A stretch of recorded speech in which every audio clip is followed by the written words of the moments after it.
I have a couple clients who are dealing with their exes coming back, and I have some good advice that I wish I knew when I was younger. Number one, whether you got dumped or whether you did the dumping and your ex comes back and they want to talk, it's usually because they've spent enough time without you or they're hurting. Most exes will reach out between day 21 and day 28 of no contact if your relationship is short term, we'll call it under a year. Anything over a year or 2 years or long term, I'll see exes typically reach out between day 45 and 60 if you're doing no contact right the first time. If you go 90 days without hearing from an ex after your relationship, that relationship is officially dead and gone. Likely the person has moved on, dating, met someone else, or has someone else, or just simply doesn't want to be with you and they're okay with not talking to you. Okay?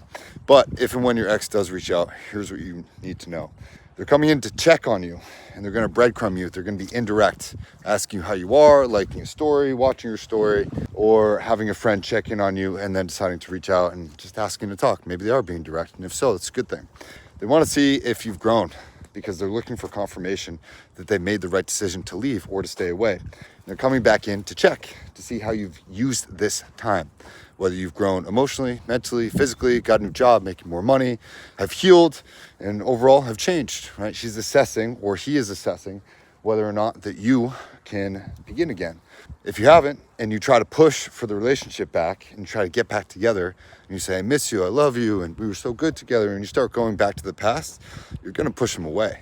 You got to stay away from all of that lovey-dovey emotional thing. At this point, they're just a distant friend or somebody you used to know. That's it.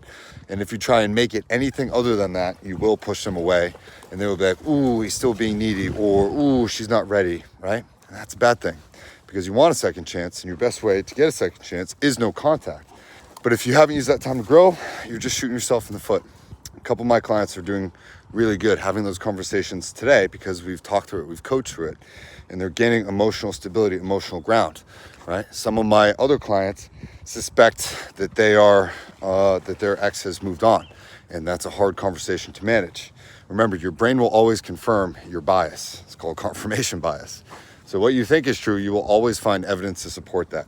Even if it is true, it doesn't matter if your former person is dating someone else. You don't need to go on a psychic chat line. You don't need to do anything. Trust me, I've been there. I've made all those mistakes trying to figure out what they're doing on a Friday night, and I get it. But I'm trying to save you. Don't spend your money. Don't go asking for friends. Mute them on Instagram. Resist looking at their stories.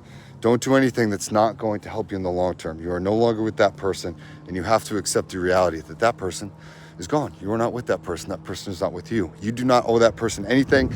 They do not owe you anything. Stop telling yourself all the old stories of what they told you and asking yourself, well, how could they do this? Well, they said this and they did this and they talked about the future. It's not reality right now. You have to ground yourself in reality of the situation. So if and when they come back, those are your likely timelines. Don't have to take that all the way to heart, but just understand that because it's likely that that is when those things will happen. And if and when they do come back, you better be ready. You better have read some books. You better have worked on your attachment style. You better have rethought some things and be able to handle an intense emotional conversation.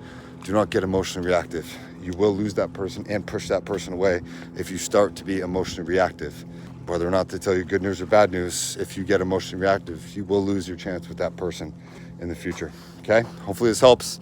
Let me know if you got any questions. I think I am fully tapped out on availability through July. So I apologize, but to my current clients, I got your back and I'm not going to overload myself. So see you in the next one. Peace.